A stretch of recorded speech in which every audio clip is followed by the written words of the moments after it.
Hey, this is Russ. I was thinking about the various bike accessories that we buy for our e-bikes. And I think one of the number one things we buy first is a rear view mirror. All right. Okay, let's put it this way. If you don't have a rear view mirror, you should get a rear view mirror. All right. So I wanted to talk a little bit about rear view mirrors. And you might know that I have a rear view mirror only on my left-hand side. Let me show you a photo of what I have.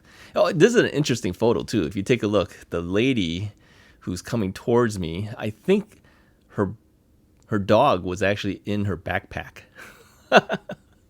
She passed me twice when I was riding, and this is like an 11-mile path that I go on. And when I saw her a second time, that dog was still in the backpack. So yeah, she rides with the dog in the backpack. Okay, anyways, that's besides the point. The rear view mirror. If you take a look at my rear view mirror here, I have a certain type of rear view mirror, and I wanted to talk about the different types that you have. So I put it on the left side because obviously here in the United States, we ride on the right-hand side of the road. The opposite traffic would be going on the left-hand side of the road. So I want to see if there's cars coming from behind me or over on the left-hand lane. Okay, if they're trying to pass me or whatever. Okay, so you have to have a left-hand rear view mirror. Now, whether you put a right-hand rear view mirror is up to you.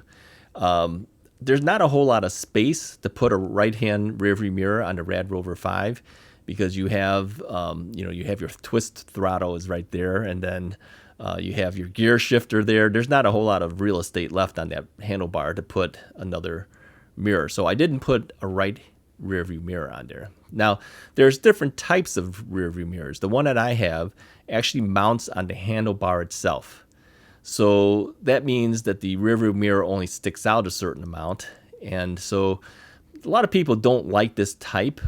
They prefer to have a bar end mirror.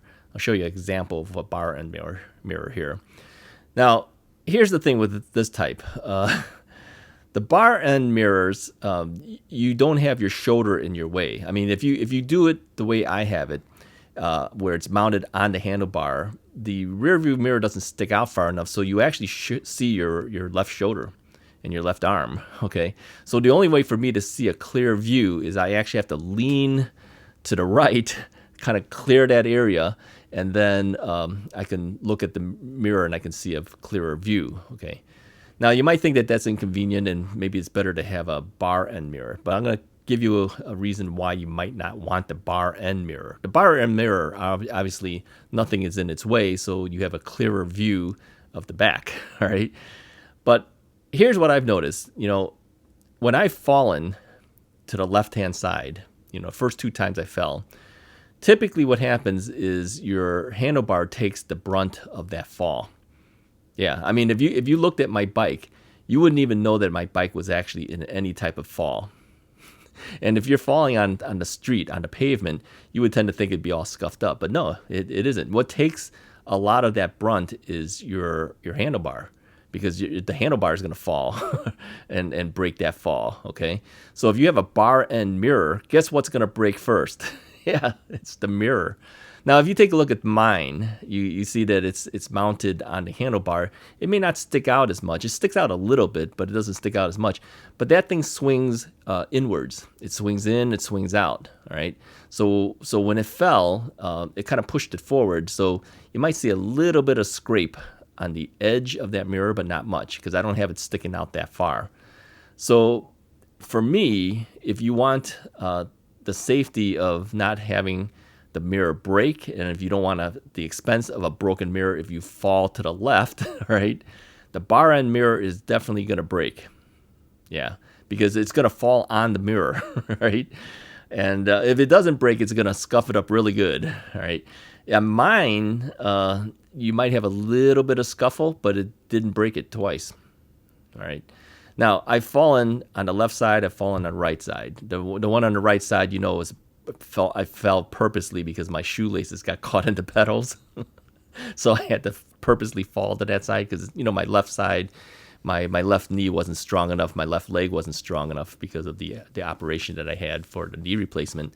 And so, I knew I was going to go down in that thing. But yeah, it takes a lot of the brunt on the handlebar. Okay, you may wonder, where's the rest of it go? Your pedal, right? Your pedal takes the brunt of it too. So usually your pedal and your handlebar takes the brunt of that fall. So I guess if you looked at my pedal, you might notice some scuffs on the side of the pedal. That's okay. If you buy a used bike, let's get further with that. Look at their handlebars and look at their pedals. If you see scuffs there, that bike has taken a fall at one time. That's a benefit of knowing about the rearview mirrors. It taught you a little bit how to look at used bikes. All right. Okay. So what else can you get? You could get a helmet mirror. Okay. Now these things will stick onto your helmet, and then it just kind of it's there. It's just sticking right out here. So now some people might like that, but I've always thought that that's a little bit dangerous. I mean, if you take a fall and you hit your head on a thing, well, where do you think that bar is going to end up? Through your eyeball? I'm not really a fan of this type of rear view mirror. I mean, I understand why they have it, but it always seemed a little dangerous to me.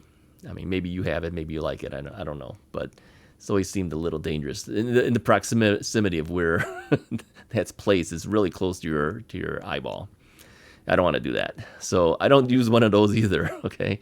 I've seen people who have mirrors where it's like on your wrist. Yeah, it's like a wrist-mounted mirror. Then what I gotta position my arm in the right spot so that I can see the rear. No, I don't want to do that. It's got to be mounted somehow. So for me, the rear view mirrors that mount directly on the handlebar that has a swinging part that it can swing out of the way so that if you did fall, it's okay. Granted, you do have to move your body a little bit out of the way to see clearer behind you. But to me, that's the one I like. Now, I know for this one's made by a company called Hafni, and it seems to be one of the more popular mirrors. They have a totally clear mirror, and then they have one that has like a blue tint to it. I've heard from people that the blue tint isn't as good as they liked, and so the clear was easier. So I went with the clear mirror. I didn't go with the tinted mirror. And I know that some of the mirrors today aren't actual mirrors. They're maybe polished plastic or some type of material. Those aren't as good. I want a clear-looking mirror. So I want an actual mirror, okay? So you make your own decisions which way you feel is best for you, but I think you do need to have a rear view mirror because you don't want to be looking over your shoulder, when you're riding your bike. It's not an extra thing you want to do. If you want to see what's behind you or if anyone's passing you in the passing lane, having a mirror is kind of important.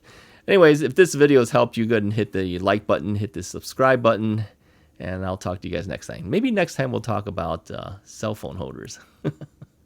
Talk to you guys next time.